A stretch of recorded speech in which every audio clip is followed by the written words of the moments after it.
Namaste students. We are here for our third session on the poem in the Bazaars of Hyderabad.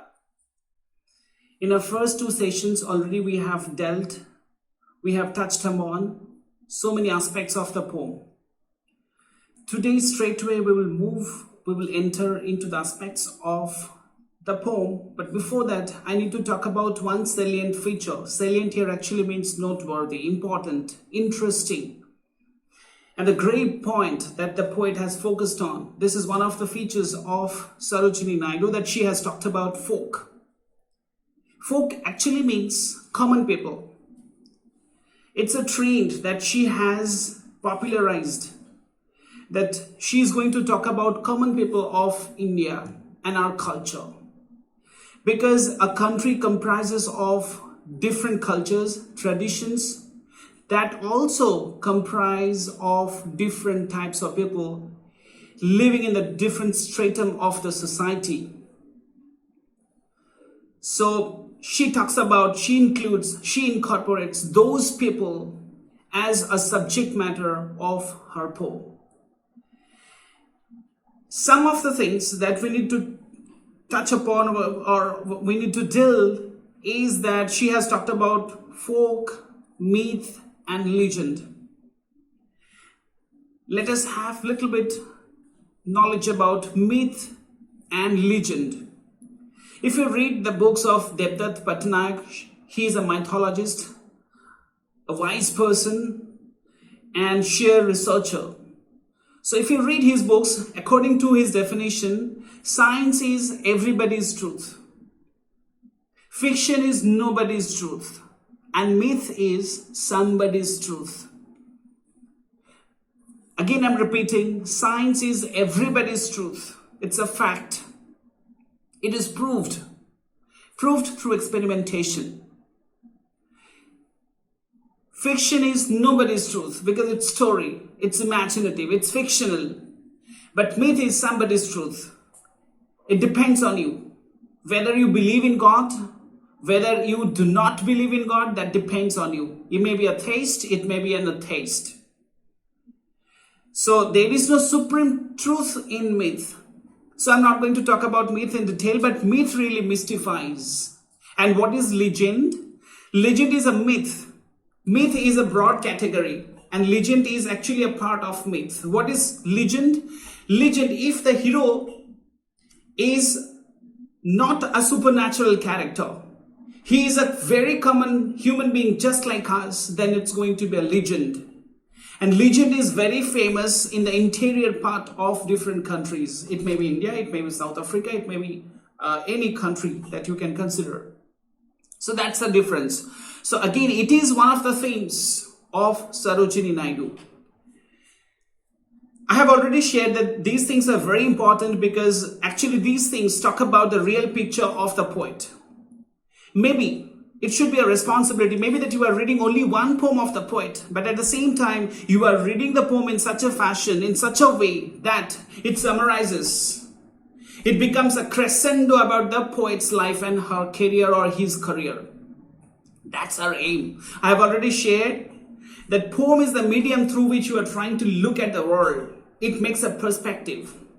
It's just like the glass through which you are looking. But you are not looking at the glass. It is not your point. It's not your subject. These two glasses, these are not the points that you are focusing, that you are experimenting.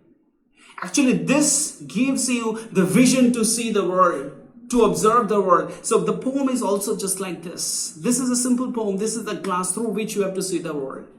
I hope you have understood my point. Now, I will read out the first stanza. What do you sell, O ye merchants? Richly your ware are displayed. Turbans of crimson and silver, tunics of purple brocade, mirrors with panels of amber, daggers with handles of jade. You can understand that as it is a bazaar, she has given a description about the things, materials. So how did she start? Quite unconventional, striking. She starts with a question mark, quite unconventional, unprecedented. What do you sell, oh ye merchants? She's asking the question in such a way as if she has a very close relationship with the sellers and buyers. And she doesn't have the hesitation in her mind to ask a question like this. Therefore, she starts like this. And she has used informal language. Check it. Oh, ye merchants. So she has made it very, very lucid. It's not a formal conversation. So therefore, she has used it very informally. She has started with informal language. What do you sell, oh ye merchants? Richly your wares are displayed. True it is. It is an ostentation, display. Means you are showing to the customers so that the customers get attracted by it and they will come, they will bargain. When they get ready with the price, when mutual transaction is taken place, then definitely it will be sold. So therefore richly, very elegantly, it is shaped, it is displayed, it is shown to the customers. What are the things that the merchants are talking about selling? Turbans of crimson and silver. These are the colors. We are not going to prove whether these are the original colors, but somehow she has given the names of the colors. Turbans, pagdi. Tunics of purple brocade. Tunics means very loose coat. Normally we use it at night when you are staying at home, inside home. Purple brocade. Brocade is actually a fabric task. So purple, check the color, deep colors. So it talks about the life, full, vibrant life, colorful life, meaningful life. Mirrors with panels of amber. Amber means there is a framework and the mirror looks fine. Today also you get different types of mirrors when you fix it in washroom, in front of basin. But here also the mirror. What the point is that these small things, they are also decorated in such a way that it looks fine, elegant, very, very choosy, selective. Daggers with handles of jade. Jade is a stone. It is slightly greenish. Daggers with handles of jade. Now see, she has not given the description of the dagger, even at the same time the handle. So it talks about the observation. When she has gone to the market, she is looking very closely to each and everything that comes to her eyes. And therefore, she is a poet. Poet should be a sheer observer. She should have a keen interest in everything that happens in front of her eyes. Maybe it's out of her subject, but somehow as a poet, as an artist, you have to focus on these things. Otherwise, again, I'm repeating the same sentence, art will not reach to the meaning of perfection. So the first stanza, it begins with a question mark. But ultimately, you can understand it's going to be a conversation where there is only one speaker. She is giving the answer. So it's not a dramatic conversation that merchant is also sharing the answers. The merchant is refuting the answers of Sarojini Naidu, but she is giving the answers. So it's going to be one-sided character. One-sided in the sense, one-sided conversation. She is asking the question. At the same time, she is mitigating. Rather, she is satisfying her readers with her own answers. Next stanza. What do you weigh, O ye vendors, saffron and lentil and rice? What do you grind, O ye maidens, sandalwood, henna and spice? What do you call, O ye peddlers, chessmen and ivory dice? Second stanza. She has talked about three. Vendors, maidens are also selling something, and peddlers. So they are not merchants. There is a category. I have talked about hierarchy. There is always a ladder. So peddlers, they do not have any fixed place. They move from one place to another. They are on the pavements. Might be there with their baskets and they are selling something. So they do not have the fixed place. You can understand in the hierarchy of those sellers, they are living in the lowest stratum, lowest category, and maidens. So these people are really needy. So therefore women, they also have come out from their places and they are selling something. They are trying to make money. And vendors. What do you weigh? Weigh means to calculate. Measurement. Oh yeah, vendors. Oh yeah. Yeah here actually talks, it's a contraction. Contraction means it is shortened. Contracted. Oh yeah. Oh you vendor. Tumi ki bikri korcho. If this is going to be the sentence, then you are using you. Saffron. Saffron is actually an element that is added to any food element as a spice, and it makes any curry, any sabji that you are making very colorful and it looks fine. And lentil, utensils, and rice. There is a figure of speech. And it is repeated twice. Normally we write, it's the normal grammatical construction that at last you put and. But here, check the structure that she has used. Saffron, and lentil, and rice. So and, the conjunction, it is used twice.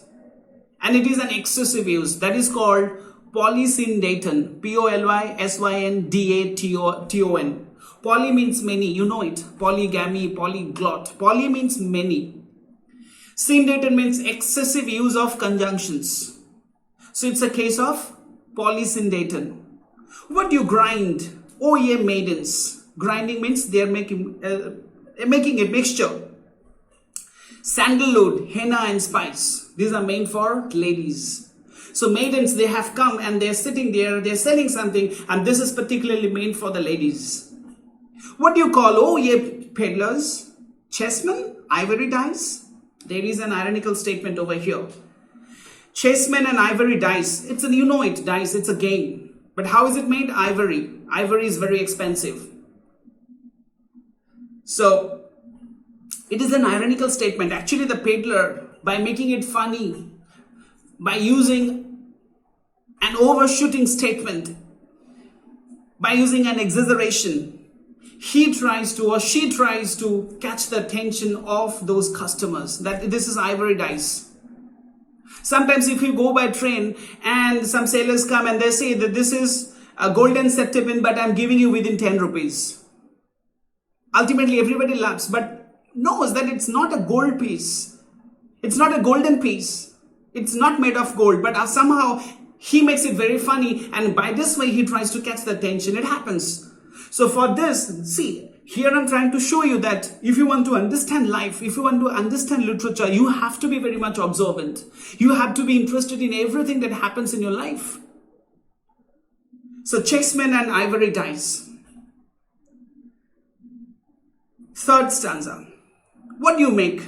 Oh ye goldsmiths, wristlet and anklet and ring, bells for the feet of blue pigeons, frail as the dragonfly's wing, girdles of gold for dancers, scabbards of gold for the king.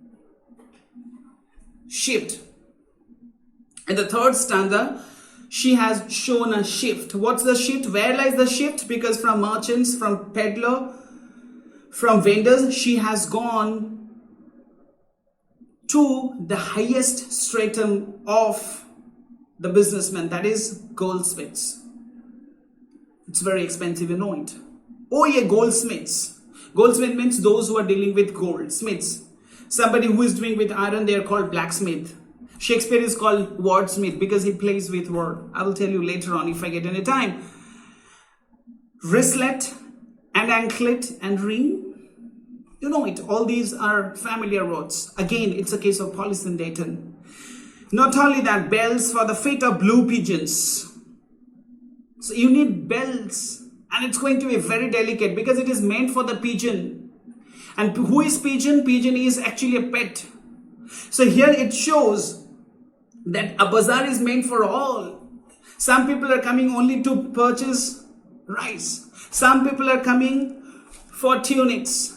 Some people are coming for rings, for their own jewelry. And some people, they are so rich, filthy rich, that not only they are trying to have some gold pieces, but also for their pets. They are so rich. Frail as a dragonfly's wing. comparative attitude that the poet has shown. How delicate it is, because you are making bells for the feet of the pigeon. It has to be very delicate, minute task. How does it look? Just like the wing of a dragon's fly. It's very transparent. If you take the wing, if you observe it, it is it is woven in such a way that it looks really fine. And girdles of gold for dancers. Girdle means actually komar bandhani. So it is made of gold. And you know, komar bandhani is very lengthy, very long it is, and at the same time it's going to be very heavy, because it needs to cover the entire waist.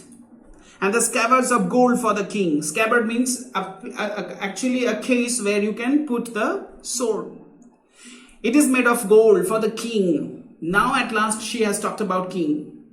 So it's going, definitely if it is related to king, it's going to be majestic, royal. So only these people have that credibility to go to that market. Otherwise, common people like me, you are not going for the pigeon, for your scabbard. So they have everything. So not only that, but also for their scabbard, for their sword and knife, they are making such a case and made of gold. I think today we have talked about 3 stanzas. Here you have to understand the different types, the intonations, the wish and expectation of the poet, how to talk to those businessmen, and what she is trying to mean. Is she describing only the elements for the sake of description, or something is there beyond her description? She wants to mean something different.